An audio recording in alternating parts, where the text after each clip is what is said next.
toujours chez vous. Ce sont les vacances. Et nombre de familles ont du mal à trouver les loisirs adéquats ou encore des occupations utiles pour leurs enfants. L'imagerie a pris tellement de place aujourd'hui qu'on oublie l'importance de la lecture pour la culture des plus jeunes. Heureusement, il existe quelques bonnes volontés pour accompagner cette frange de la population dans sa culture. Et justement, pour parler de ce genre d'initiative comme des bibliothèques, nous recevons pour vous aujourd'hui Madame Angèle Biao à Kokmoui. Elle est actrice de développement civique et également donc elle accompagne les jeunes dans leur culture. Le thème que nous vous proposons aujourd'hui, c'est bien développement des initiatives au bénéfice de l'enfance et de la jeunesse. Alors Madame Angèle, bonjour. Bonjour madame. Et ravie de vous recevoir sur l'entretien du jour. Merci, c'est un plaisir partagé.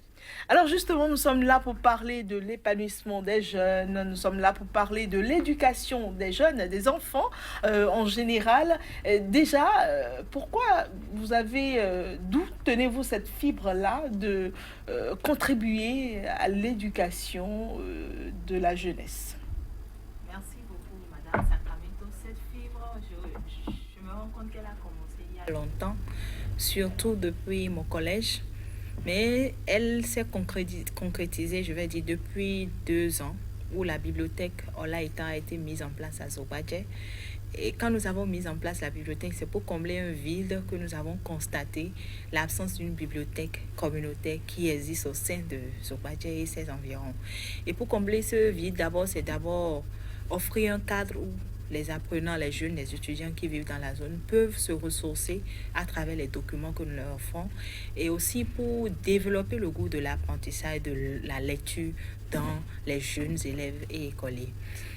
C'est ça. Mais ça doit être un grand défi à l'ère du numérique, à l'ère des outils informatiques. Nous savons que les enfants sont de plus en plus portés vers la télévision, vers l'Internet, vers tout ce qui est imagerie. Voilà, ça doit être un défi pour vous. Évidemment, c'est un défi. Vraiment, c'est un défi parce que nous savons, même moi-même, Angèle Biao, je suis une victime de cette ère que nous vivons toutes. Mais c'est pour briser cela, parce que les androïdes, les nouvelles technologies nous ont éloignés du livre. Et on est tous conscients que le niveau, si je veux le dire, du français, au niveau des jeunes, a chuté. Et à un moment donné, on se demande alors où est le problème? Qu'est-ce qui se passe? Qu'est-ce qui s'est passé? Alors que le Bénin a été quartier latin de l'Afrique, c'est-à-dire vraiment d'un top niveau. C'est vrai. J'espère qu'on l'est encore, même si... Bon, il est permis de rêver. Oui, c'est exactement ça. C'est justement ce rêve-là que nous avons fait. Et nous rêvons d'un Bénin, je vais dire parce que je rêve plus grand que ça, d'un Bénin où nous avons la jeunesse qui est motivée par la lecture. Et il faut qu'on puisse découvrir à travers la lecture. Mais nous sommes allés au-delà de la lecture. C'est surtout depuis les vacances passées, nous organisons des séances de lecture et d'apprentissage durant les vacances. Et ce sont des séances au cours desquelles nous réunissons les jeunes, les enfants. Nous lisons des textes que nous découvrons ensemble, nous les décortiquons en cherchant les mots que nous ne connaissons pas. Et cette fois-ci, nous avons pensé à ajouter de l'éducation civique et du développement personnel. C'est ça, on va y revenir. Mais déjà, moi, j'aimerais qu'on s'intéresse un peu à la nuance qu'on peut faire entre la culture à travers le numérique et la culture à travers les livres. Quelle nuance peut-on faire? La nuance, elle ne me vient pas d'office, mais je dirais au moins au niveau du livre, ça te permet de lire, tout comme sur le numérique, on lit directement. Mais là, c'est que tu es en contact avec le livre, tu peux aller à la bibliothèque, tu peux aussi faire beaucoup d'autres recherches. Et là, quand quelque chose, ne parlons pas des livres qui sont rédigés, des documents qui sont rédigés à la volée, mais déjà quand une maison d'édition a publié cela, c'est qu'on peut faire confiance à ça. Alors que sur Internet, tout est ouvert, on peut publier ce qu'on veut. Et également, ce n'est pas que la lecture qui amène les jeunes sur Internet, et c'est d'ailleurs ce qu'on déplore en fait. Il y a les réseaux sociaux, il y a d'autres sites qu'on ne conseillerait ferait pas aux jeunes. Et le fait que c'est difficile de canaliser cela, c'est beaucoup plus ça aujourd'hui qui a fait que la jeunesse a divagué.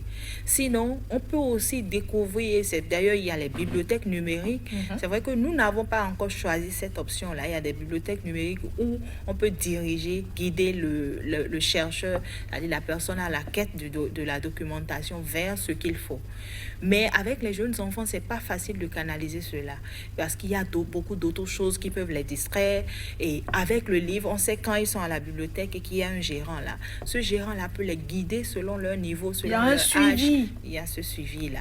Parfait. Donc, je dirais que c'est la différence majeure. Sinon, il ne faut pas l'occulter. Les nouvelles technologies viennent avec leurs avantages que nous pourrons. Aujourd'hui, il faut dire, si on veut évoluer sans les nouvelles technologies, c'est comme si on rame à compte courant.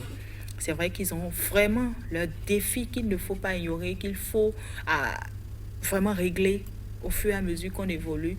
Et c'est surtout en gardant la veille, en faisant le suivi, tant pour les parents, les enseignants, les responsables à divers niveaux, que pour tout individu qui est conscient qu'il peut contribuer à chaque niveau pour élever une autre personne. C'est ça.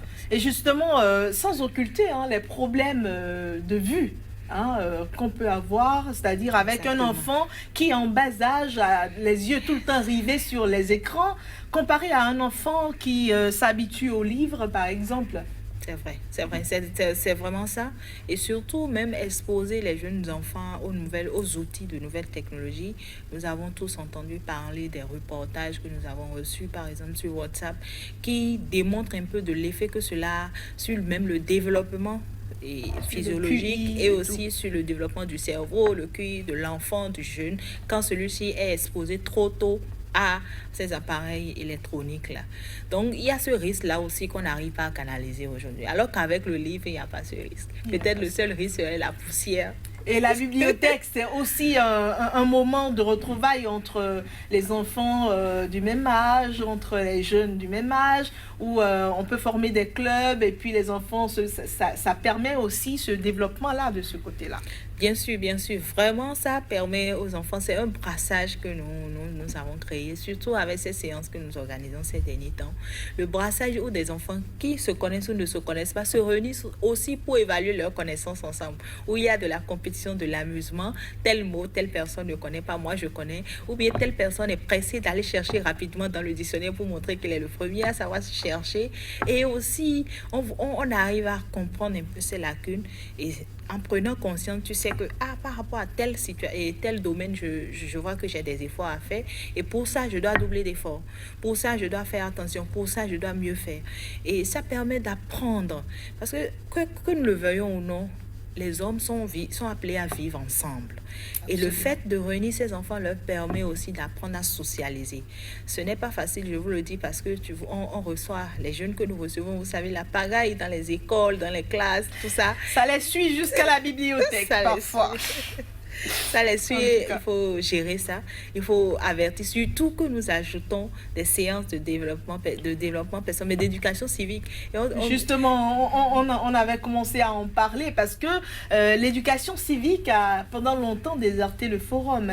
Il fut un moment, on avait de l'éducation civique dans les programmes scolaires, mais cela a disparu et nous avons constaté les conséquences sur la vie quotidienne des citoyens. On peut jeter les déchets n'importe comment, on peut injurier n'importe comment. Alors justement, cette éducation civique-là, vous avez décidé de la ramener à travers votre bibliothèque. Exactement, et c'est ce que nous avons commencé à faire. Il faut dire que personnellement, je suis souvent, je vais dire, intriguée et préoccupée quand je vois tout ça. Vous avez parlé des ordures.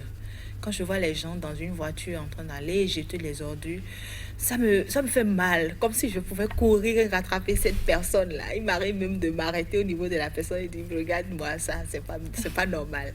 Et tous ceux qui entrent dans ma voiture personnellement, par exemple, savent qu'on ne jette pas les ordures à travers mes fenêtres. Par-dessus les vitres. Pas chez moi.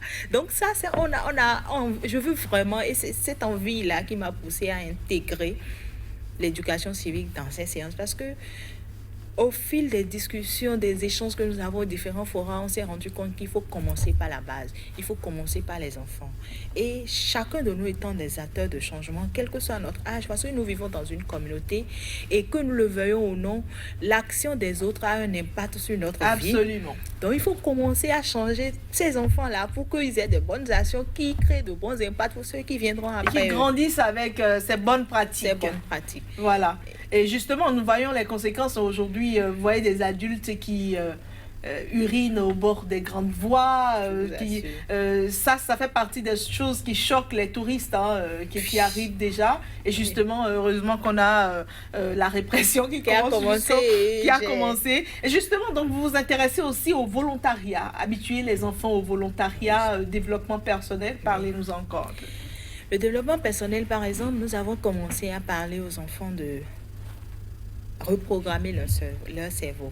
Déjà en leur parlant de la citoyenneté, en leur parlant de l'amour, de la patrie, en leur parlant des comportements qu'un bon citoyen doit avoir. Non, et on leur a dit, et on a commencé à parler, si vous devez vous agir comme il le faut envers votre communauté, envers votre pays, il faudrait également que vous puissiez aussi bien faire cela dans votre propre vie pour que les deux puissent marcher ensemble. Et c'est pour ça qu'on a dit qu'il faut reprogrammer le cerveau pour réussir. Et ça, nous avons suivi des vidéos. Ce que nous avons initié, c'est de projeter des vidéos de quelques minutes maximum, une dizaine de minutes à chaque séance. Et sur cette vidéo, nous posons des questions pour savoir ce que chacun a compris. Et la première vidéo, c'était reprogrammer son cerveau pour réussir. Donc, il fallait changer tout, il faut changer tout, il faut reprogrammer, se reconcentrer sur ce qu'on veut atteindre et faire tout ce qu'il faut pour atteindre ses objectifs. Il y a aussi les habitudes que une personne qui veut réussir doit adopter. Et nous avons vu ça la dernière fois à la séance du mercredi avec les jeunes. Aujourd'hui, je n'y étais pas. Mais c'est vraiment notre espoir qu'avant la fin de ces vacances-là, nous aurons cette trentaine de jeunes enfants et écoliers et élèves qui viennent, qui soient vraiment plus habilités à être conscients du fait qu'ils sont déjà aussi jeunes, qu'ils sont des acteurs de changement et que ce n'est pas la responsabilité d'autrui de développer leur pays, leur environnement, leur quartier. C'est ça. Merci à vous, Madame Angèle Biao Akokmonkwe. Voilà, merci, nous sommes déjà à la fin de ce rendez-vous-là. Eh bien, je sais que vous ambitionnez d'aller jusqu'à une bibliothèque mobile. Eh bien, on espère que vous y arriverez un jour. Et également, et puis bon vent à votre concours d'épellation aussi. Merci. Qui aide beaucoup les jeunes. Merci on appelle ça le choc des mots. Le choc des mots. Bon, peut-être on aura une autre occasion pour en reparler plus amplement. En tout cas, merci déjà d'avoir accepté de répondre à nos questions. Vous l'avez compris, mesdames et messieurs, c'est la fin de ce numéro de l'entretien du jour. Ravi de vous l'avoir présenté. Portez-vous bien.